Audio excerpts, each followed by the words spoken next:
better.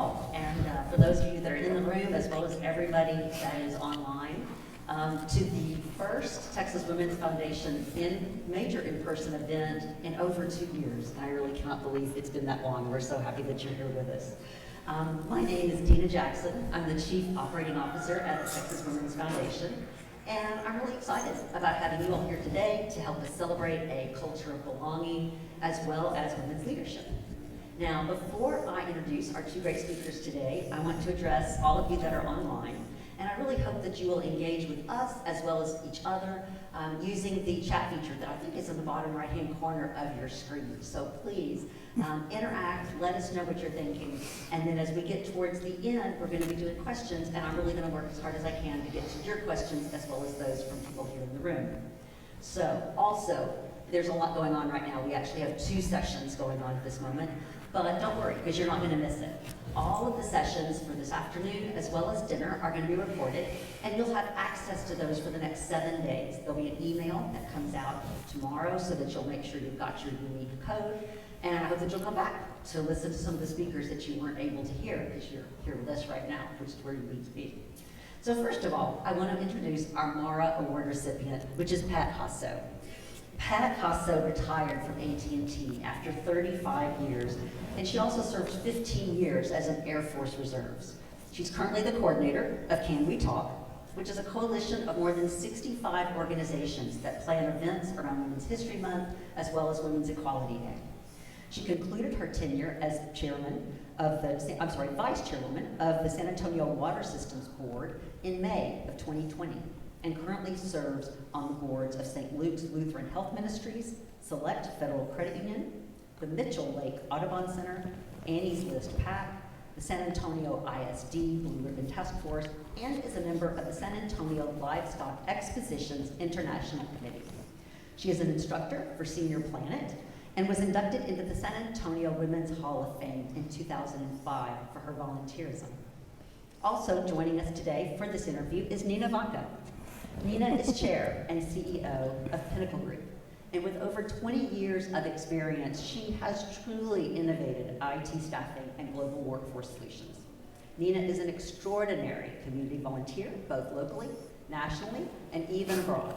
But most important to today's conversation, she is a member of the Texas Women's Foundation Economic Leadership Council and is herself a former Maura Award winner. So thank you all who are here to listen. Thank you, ladies, for sharing your information with us, and I look forward to the talk.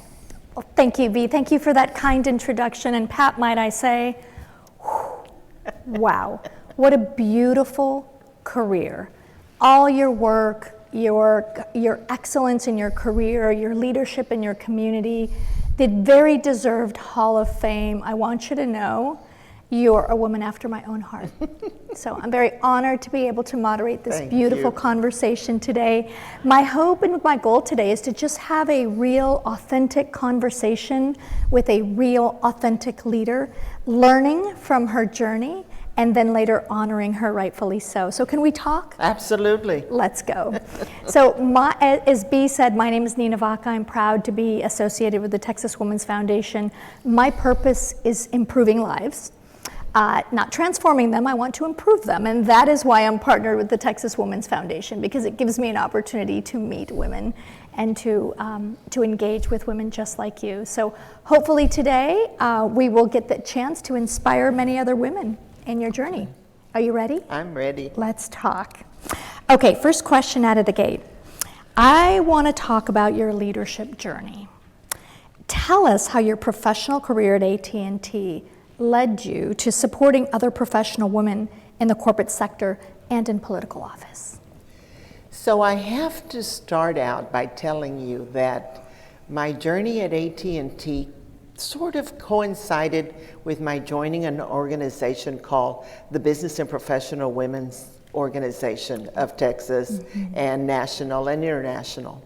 And so toward that in that organization, they had a wonderful program called Individual Development Program. Taught you public speaking, extemporaneous speaking, taught you working in committees, taught you how to work with others. In that And the women's history, one of the biggest things when you're talking about was the women's history portion. And I was so inspired by the women before us on whose, so to speak, shoulders we stood on for getting all of this done. So one of the things that I recognized through that was that change comes one of two ways. It comes either with the legislature, or if that doesn't work, then we need to get people, women, into office, and in particular judges, because judges have the capability of making laws. So that was my transition into the political side. But let's back up to what you're talking in the professional. So the information I learned at this business and professional organization helped me tremendously throughout my AT&T career. When I started out, I was clerical and then got into management and was able to utilize and see how it worked and the workings of the corporate world was just something that I used and benefit. And I have to tell you that the Air Force also taught me a whole lot of leadership that were practical information that I was able to utilize. And it's been an amazing, I think every time I've taken one step or another, whatever pitfalls or whatever step backs, something always comes through from those trainings that I've received. I love your answer to this. What I'm hearing you say is awareness. Awareness was the gift that you received when AT&T encouraged you or introduced you into a nonprofit or a. It sounds like you took that awareness and took it right back into AT&T and ascended your career with that. Yes, right. So 35 years at AT&T. Where did you start and where did you end? So originally, my first portion of AT&T was always in finance, on the personnel side of finance.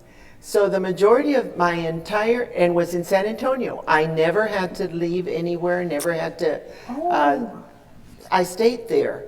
And then I was thinking of, okay, I've had enough of this, I'm getting ready. I was just going to move to another department to a higher grade level, because at that time I'd gone back to non-management, and I thought I'm going to retire at that time. That was a combination of age and years, service and years that you could do. So I thought I'm going to transfer to a higher grade. So then I transferred over into another department that used to be called operator services, and then it became customer information. Well, about that time was the time when Southwestern Bell started merging and Pac Bell became part of us, and then, well, all of a sudden an opportunity came again, and they said, you know what, we need you to step back into management because we're going to be doing a lot of changes. And so then I thought, well, okay, I'll do this. So my year and a half turned into 11 more years of working and then traveling, because then we go to California because we merged California Pac Bell into this, and so running that entire organization. So that's when, again, my training that I keep telling you came into play, because it was so insightful to be able to think, oh, and Southwestern Bell and AT&T the same way would always offer you opportunities to take training at every level. And the key in your answer is the word opportunity. Whether it's accepting or an introduction to an outside organization or internal training or what you've had in the service leadership training, it sounds like your learning mindset was essential. And here's the other subtlety I just heard in that story is, with great change came great opportunity, right? So where the change is, ladies, if we're honest, there's been a lot of change in our companies and our environments around us. We can see that as something that's happening to us or something that's happening for us. And in your case, Pat, that was happening for you. So I want to focus a little bit about the award and the essence of the award, which is the Maura Award, the Women Helping Women. And through your ascension in AT&T, you've done just that. You've helped women, and women have helped you. I know in my personal life, women have helped me tremendously, whether it was my first whether my very first customer was actually a woman, Mary Boyd. I'll never forget her name for as long as I live, because she was my very first customer. And I went to her when I was starting my business and just said, I need your help. And she gave me that piece of business, and I'll never forget it. By the way, there's a lot of men that have helped me in my career, so lots of men and women, but in the context of women helping women, that was a very long way of asking you, do you have a similar story like that, where a male or a female helped you in your career? So would you share a time when someone was instrumental in sponsoring you in your career? Oh, absolutely. We at AT&T used to have an organization, and they still do, called the Women of AT&T. The women of AT&T would provide what they would call mentoring circles. Mm-hmm. And in these mentoring circles, they would limit 10 to 12 people to attend, and they were led by one of the officers at AT&T, Southwestern Bell AT&T. So this woman that I've met, she was legal counsel for AT&T, and by that time she knew what department I was in, which was, again, as I said to you, my last department was customer information services. And so she says, oh, and so we're in this, and I said to her, can I ask you to write a letter of reference, because I'm going to apply for a statewide leadership program. Mm-hmm. And she said, yes. And she said, how are you going to do that? I said, well, I figure I'd take vacation for the days that we're meeting. We meet 5 times a year all over. She said, no. You know what? Southwestern Bell needs to sponsor your tuition, and they need to give you that time off. I'm talking to David, who happened to be the VP of my department. She says, we'll work on that. Well, she sends this letter to him, and blind CCs me.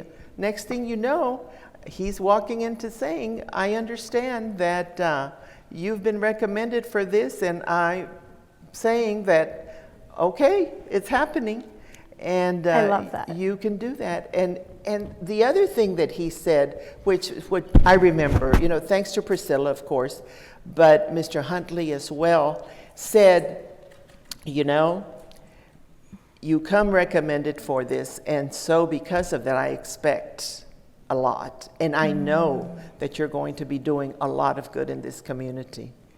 And wow. So that stayed with, again, opportunity came, but at the same time, accountable for this. There is so much rich learning in your answers, and I'm just soaking it all up.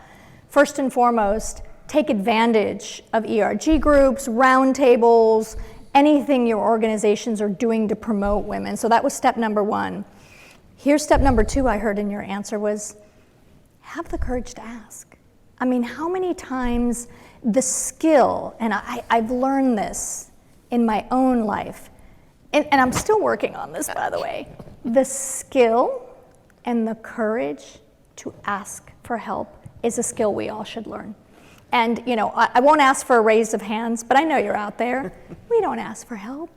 We don't like to ask for help, but we're mama bear. If we're asking for somebody else, we find ourselves ferociously advocating. But when it comes for us, we don't do that. So I picked that up, that you had the courage to ask. And when you did, you got a tremendous amount of opportunity. But with that opportunity came also that talk that David just said, right? I heard you say, I haven't forgotten. I have a lot of those stories too, where people have given me an opportunity and they're like, now I want you to know, don't screw this up. And so it's really important that when someone places our trust, his trust in you, and the recommendation from the senior officer, you got to take that as serious as a heart attack, right? Absolutely. And I think this, now I don't think, I know that this builds in us that trait of making sure that we do Deliver. the same. Oh, yes. For others. Paying it forward. Exactly. Because time and time again, as you get into these different positions and different boards, you have the opportunity That's right. to be able to make a difference. That's and right. therefore, always remember that you didn't get here on your own. So one of the accountabilities of that is we need to make sure that we bring somebody else with us. I love that, the humility of paying it forward and being appreciative of what you've received. Okay, question number 3. The theme of this forum is You Amplify. Can you tell me about the importance of amplifying an idea and the different ways we can all amplify inclusivity in our daily lives? That's a big one. So, one of the things that we learn, and I try every time somebody asks for this advice, is I grew up as a single parent, and when I started working, I didn't have the resources to speak up because I was not, I don't know if the word is intimidated of thinking, I can't question this because I need to be working. Right. But when things changed in my life and I got the opportunity and the support to say, you don't need to feel like that, you have a voice.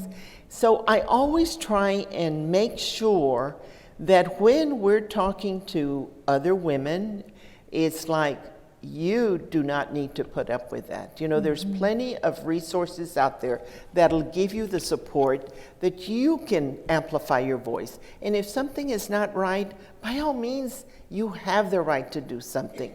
And we know that there's laws and there's resources, and even if it's negotiating your salary, because more than anything, that's what women need to be able to feel independent and be able to amplify and say, I don't need to put up with this because, you know, in essence, I was looking for a job when I found this one type thing, if you will. But that, I think, is something that I always try to instill in my daughters and instill in the young women or any woman that comes up and says, you know, you can't be unhappy. More than anything, if you're not enjoying where you are, then change it. And you have to have the opportunity to change it. So what if you're going to take a cut in pay, but you'll be able to build that up and you're going to feel better about it? Amplifying is just, it's at the top of there. You have to be able to say that. I love that answer because you've really weaved it into the next generation and amplifying your own voice. There's a lot of self-confidence there that as we mature, and by the way, we can mature and not get older, right? And conversely, we can get older and not mature. And so I feel like as you mature in your life and you gain a little bit more confidence to use your voice, you're inviting women to do so. That's what I heard in your answer. The other thing I heard in your answer is courage plays a big role. And it sounds to me like courage sometimes comes from people around you, Absolutely. right? And the circumstances around you.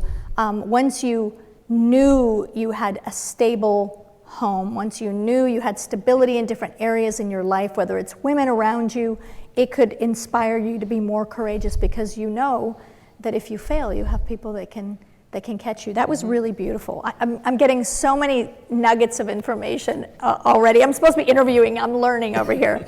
Okay, so question number 4. You heard B. Today we're talking about the importance of building a culture of belonging. And no other time in this country, I think, is that more truer than it is today. With the pandemic and people working from home and people really looking for purposeful companies, the sense of kind of belonging has been front and center. So I want to talk about that a little bit. As a Latina, you know what it means to belong and not to belong, right? And so what are some things that you've implemented within structures that you've worked with to help foster that sense of belonging? Maybe out of your own personal experiences. So the different boards and commissions that I have served on, and nonprofits as well, one of the first things I always do, this is a twofold question. One of the things I always do is get on the finance committee and the audit committee. That's because I need to know how the operation is working. Very and good. where it's coming, where's the money coming from. Oh. Then, subsequent to that, I ask for, tell me who's on your management team. Show me the breakdown of how many women and how many men. Then show me the titles of your men and your women and how are they being paid. Because that to me, in any organization, I want to, if I'm a board member or if I'm on the commission, I have a fiduciary responsibility that that organization is a viable one and how they're making that money. And the workforce is key to that. So are we treating these employees equitably? Are we making sure that we're hiring the demographics that represent the city? And in my case, in San Antonio, that means Latinas have to be in there. So I always like to look at that to make sure and ask, and what is the criteria? How are we hiring and who are we hiring? You know, one of the past boards that I served on, I ran into legal counsel and she said, well, I just need you to know, and she introduces me to this new young attorney. She says that whenever we go to the CEO and present him, this is a list of the people, he says, weren't there any more women that were interested in applying or what? He says, so you have left your mark, just so you know. and not even, again, Nina, I don't do this as in demanding, but it's just as part of the learning that whenever That's you're right. doing, because obviously when you're working within a system that the majority is not women, you have to learn to work within that system. And so one of the things is to make sure that I just need to have this explained to me. Let me know how this is working. So I love how you started and how it's a two-part question. So just to recap for the audience, I love to recap because sometimes we all hear the same thing, but we may not have interpreted it the same way. So I love what you're saying. Rule number one, when you're on a board, nonprofit or for-profit or commission, rule number one, you have a fiduciary duty. You've got to look at those financials. And sometimes when we're on nonprofit boards, we're so busy in the mission and we're all want to be loved and liked but really honing in on the importance of having financial integrity. You said that number one, so I caught that. So I'm in agreement with you, number one. Number two, it sounds like using your voice and just asking a question. That's all you did. You just asked the question. You never demanded anything. You didn't walk in and pound the table. You just simply asked.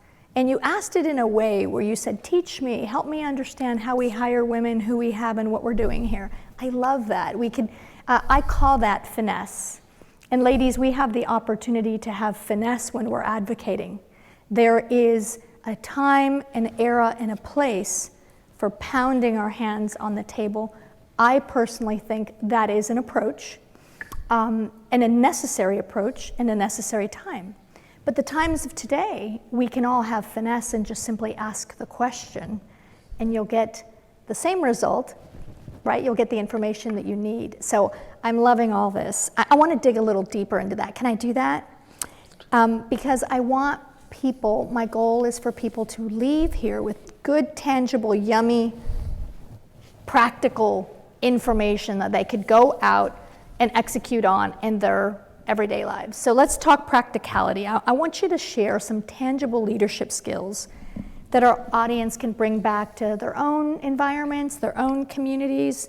So what is one trait that you feel is key as a woman leader to constantly hone in order to amplify inclusivity and belonging? I feel like you gave us one already. You've given us a lot already, but let's talk about one more, just a little bit deeper. What can they take with them? So one of the first things whenever I'm talking to a woman about running for office or wanting, this is the first thing I always say. Tell me why you want to run for this office. The why. Because I need for you to tell me, I'm doing this because the community needs me to do this, or I'm doing this because it's a stepping stone to something else. Doesn't matter to me what it is. But first and foremost, be true to yourself as to why you're doing what you're doing. Your answer reminds me of the saying, and I love to quote this, if you don't know where you're going, any road's gonna get you there, right? And so what I'm hearing you say is rule number one of leadership is know why you're doing what you're doing. What's the so what? Because that brings up your core value. That goes to your core as to what's important to you. And that's okay. I don't judge unto what's important to you, But first and foremost, be true to yourself as to what you're doing with your life, what you're doing in the community, what you're doing. Because that's a good trait. That's an important Have clarity trait. in your why. Because you have to know where you want to, what's going to make you feel like, I can sleep at night because I'm doing this, or to that effect. And so that trait is something to me that's important. That brings me to, I love that answer, because our why, sometimes you're running around and we're doing everything for everyone, and to have the maturity to just scale back and say, where am I headed? And what are the stepping stones to get there? To be really focused on why you're doing what you're doing. And it's important, I don't know if I'm getting ahead of you, but it's important when they're running. You're always ahead of me, Pat. Just to be clear, you've been ahead of me for a long, long time. Because when women are thinking of running for office and then they start listening to people around them, and it's kind of like, okay, maybe I shouldn't be running for this office. Maybe I shouldn't be doing this. And so it's a matter of coming back and say, really?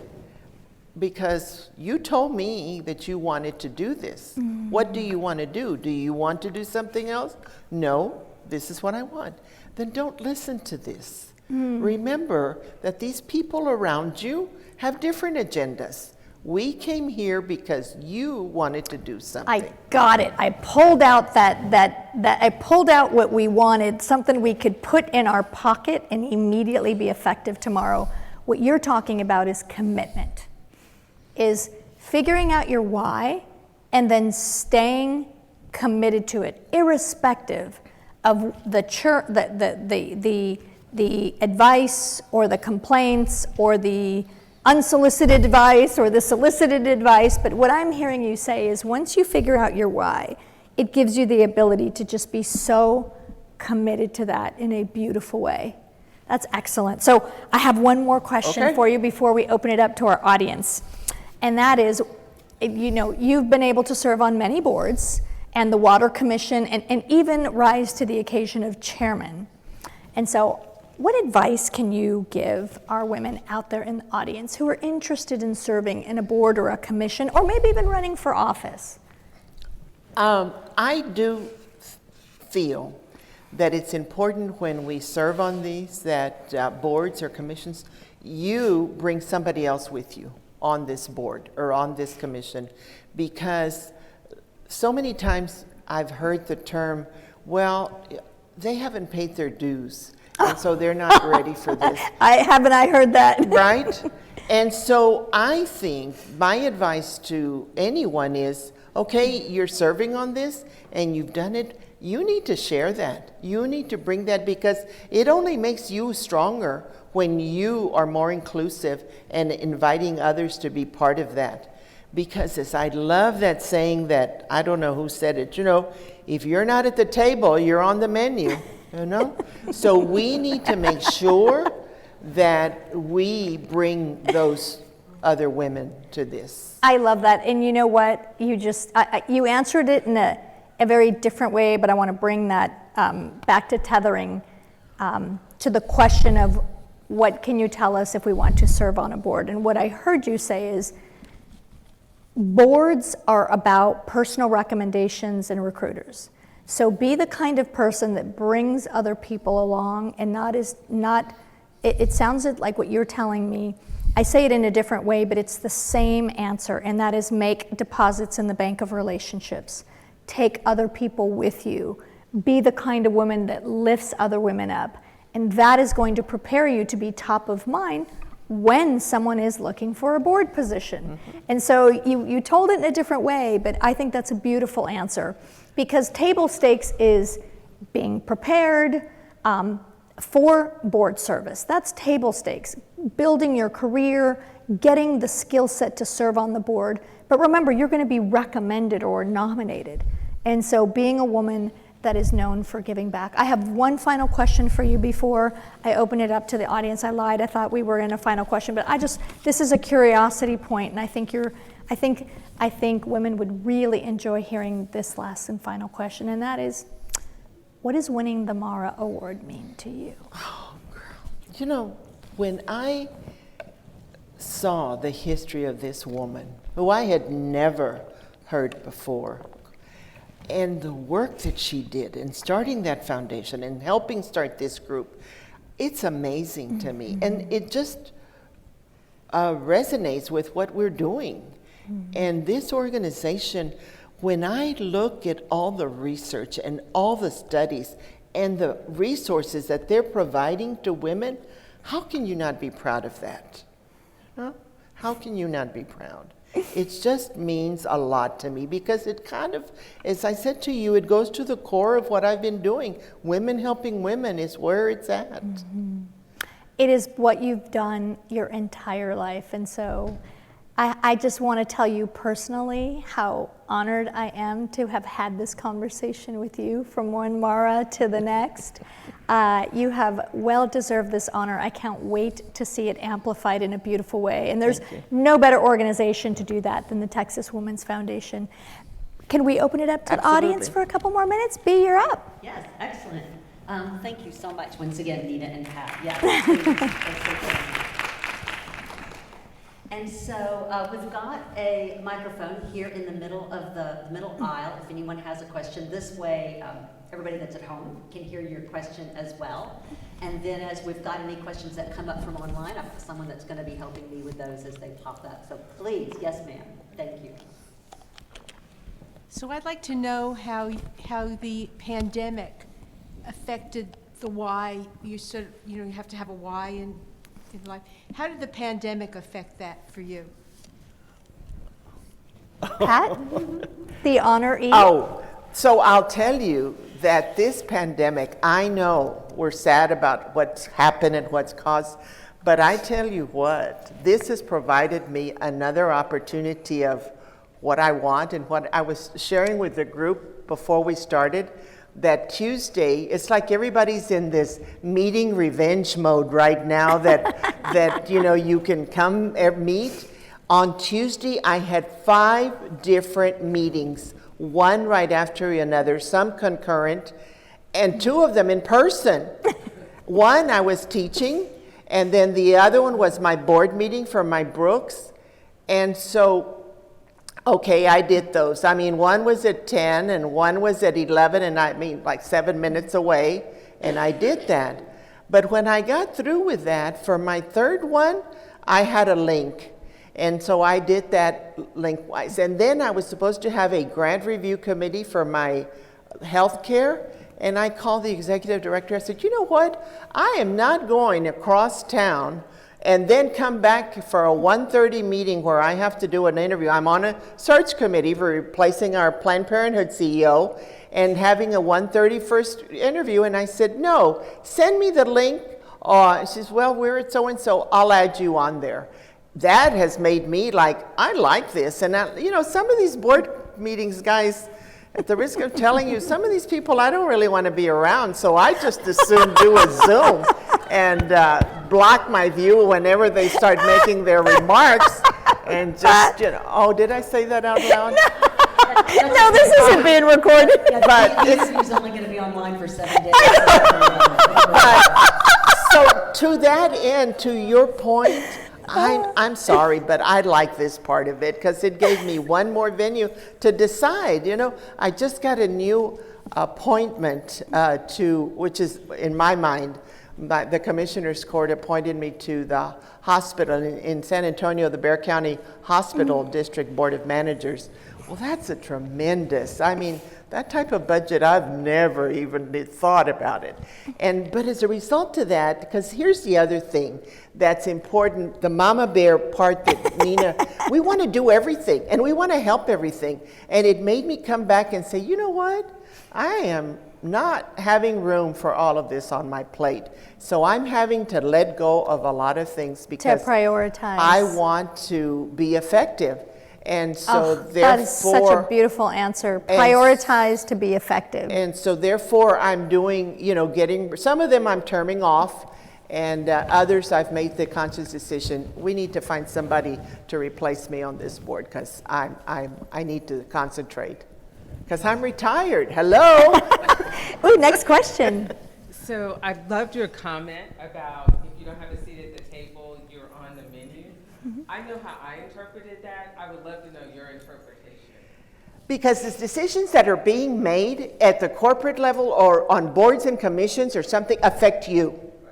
And so therefore, if you're not making decisions on these boards, that any board that you serve on, whenever you serve on any, over half of the clients, when I was on the water board, well, obviously, half of the clients are women. So why don't you have, and then there's a senior component on that. Well, why are we charging a late charge for seniors? Let's do away with that if it's affecting them. So we made that decision at the board level. And then the women, payment plans, because 95% of the time, if you're in a position where a woman is the head of the household, she's obviously not making as much money as her counterpart. So that's what I'm talking about. These policies that are in place, we have to make sure that we are part of that decision making. And don't even get me started on the lack of women on corporate boards and commissions. When you see what those people get paid all over the country to travel, and they travel, and then you look at the makeup of that, you know? Pat, tell us how you really I feel. know. Tell us how you really feel. Next question. That's how I interpret it. I just wanted to make sure so that when I utilize it and give you credit, Oh, and you gave her an opportunity to be the mama bear, right? We saw mama bear in action. Let's take another question. All right, let's go.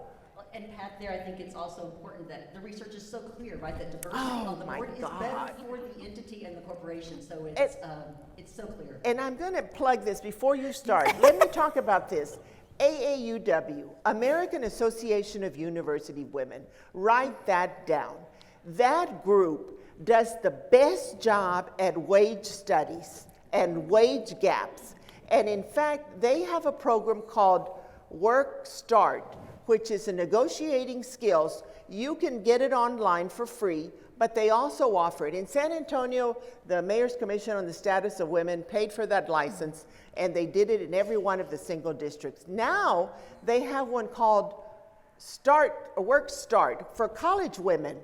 And it's all about negotiating skills on your salary because they provide you the research on what those jobs are and what they're doing so that you can go in and say, no, I'm not doing that job for that amount of money. This is what I bring to the table and this is what I have. Knowledge and then is the power. research that they have done, the Women's Foundation has done on this is also phenomenal. Y'all really need to look at those studies. Knowledge is power. I love that. Okay. Next one. Can you hear me? My name is Nicolette Barrett. I am wondering if a woman like me would like to be on an actual board, a corporate board for, okay, now you can hear me. Okay, again, my name is Nicolette Barrett, and I'm asking how would a woman like myself get on a board? What are the steps when it comes down to a paid position? You know, I do nonprofit board work, but what about something? How does one even know about those opportunities, and what steps can they take to actually be a part of that? So the ones that I served on, the Water Board or the Brooks Board, political. I have, these were political appointments. My city councilwoman appointed me. The county commissioner appointed me because on each one of those, I helped them to run for office. I helped them when they got elected. But you don't have to. As long as you start meeting with them, other people, you know who your elected officials are. It's important at every level, whether it's local, whether it's county, whether it's state, or whether it's Congress. You know who your representatives are and get to know them. And then constant having that, attend the town halls, attend them, and let them know what you're interested in.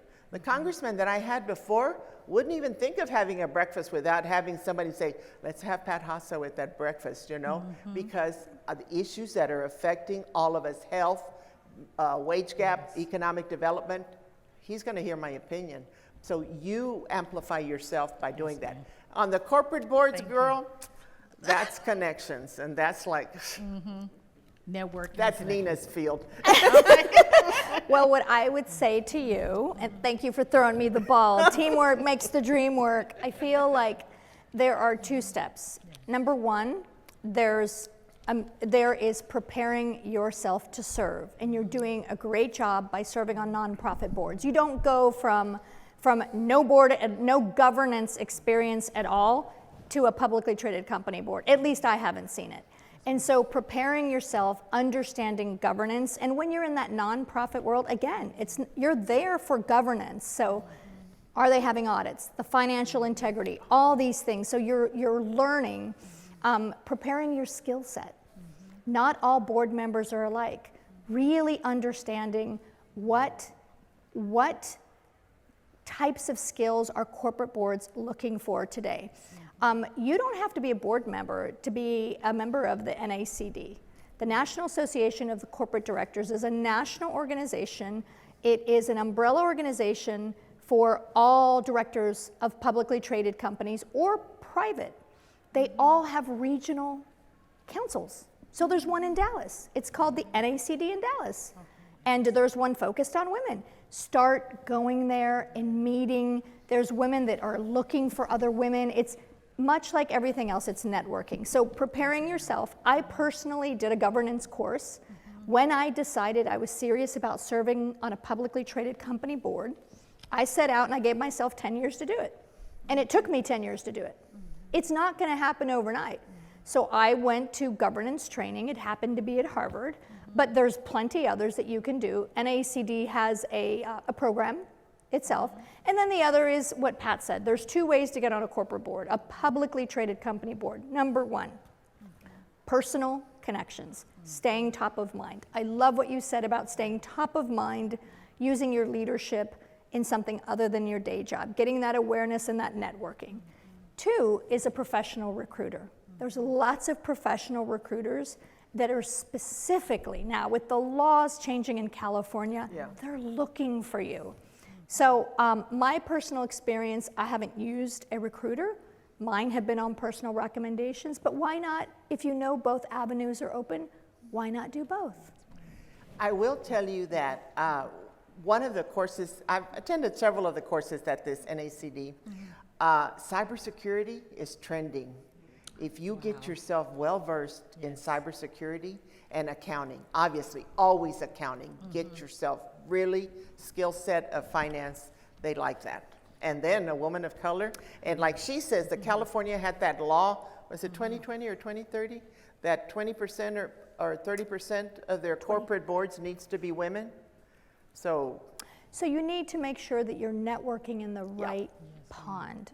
NACD, right, one of many ponds, but there are other organizations like the ELC, the LCDA, others that are, and we can talk offline because I know we have 5 minutes left, but it's an excellent question, and I'm glad you had the courage to ask. Okay, we have time for one more question. Who's up? So much knowledge being... A follow-up question. Let's do it, let's do it. Go ahead and go to the microphone. I was thinking about it. You said get skilled up financially. So if your acumen is not steeped in finance or accounting, how would you guide us on getting spooled up to serve on a board? So in San Antonio, UTSA has courses on business, how to set up business, financial statements, reading financial statements. All of that is key to doing that. Something else that had my mind. But those organizations have great places to be able to. And here I think SMU has similar coursework as well as probably UT Dallas's School of Business.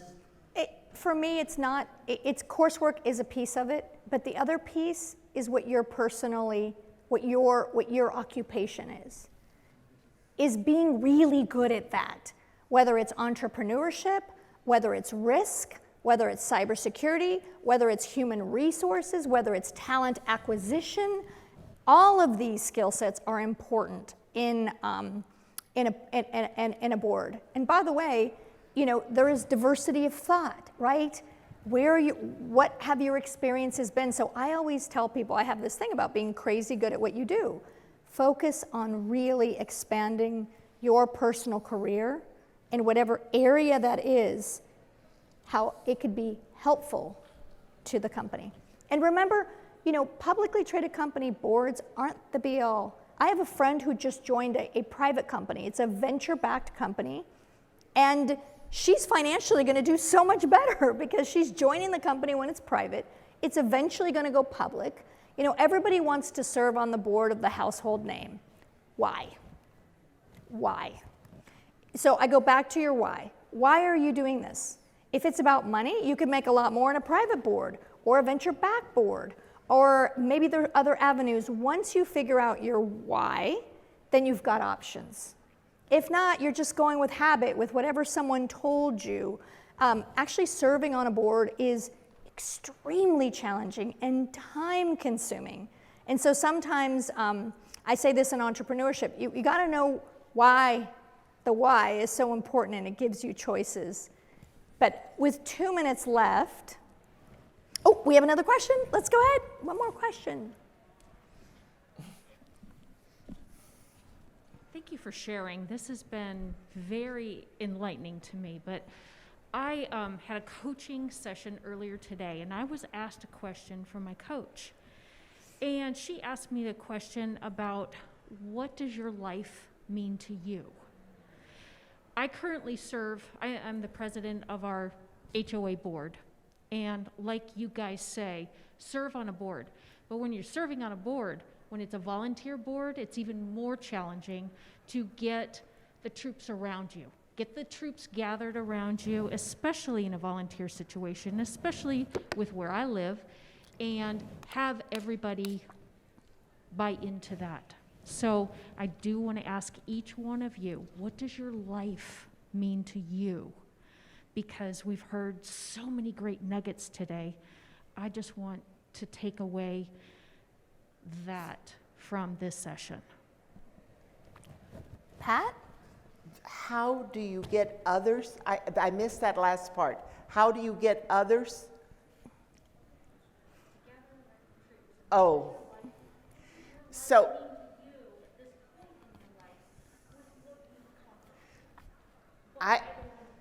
I go back to listening to why are they there, and listening to what they're wanting, and getting a consensus of something that everyone can get on the same board about.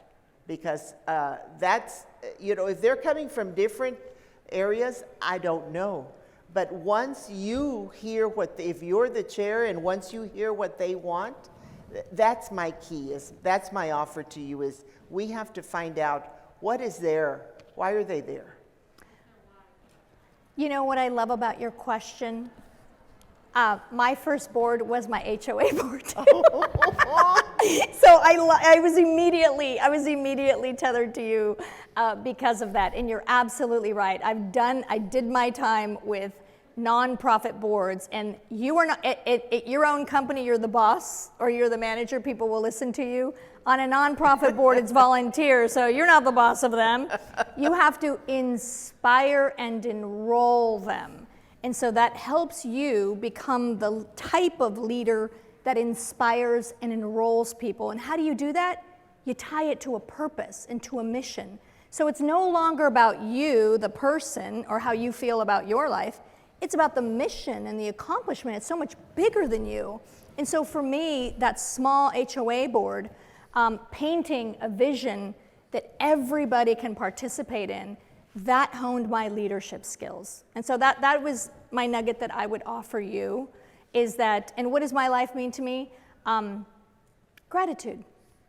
I know that God has given me a purpose of improving lives, like Pat, and so my job is to use my skill set and the gifts that He's given us, right, to contribute in ways that fulfill us. Pat, you have been an amazing and inspiration to us all. I don't know if everybody else got as much as I did, but I feel like I was here asking the questions and I was learning from you at the same time. Thank you for your beauty, both inside and out, and thank you for your contributions. Congratulations. Please join me in congratulating our Maura Award winner. Thank you. So we've got about 10 to 15 minutes until the start of the next session. There will be one in this room, or you may want to move. Once again, congratulations, Pat. Thank you. And Nina, thank you so much for talking to us today and sharing these great questions.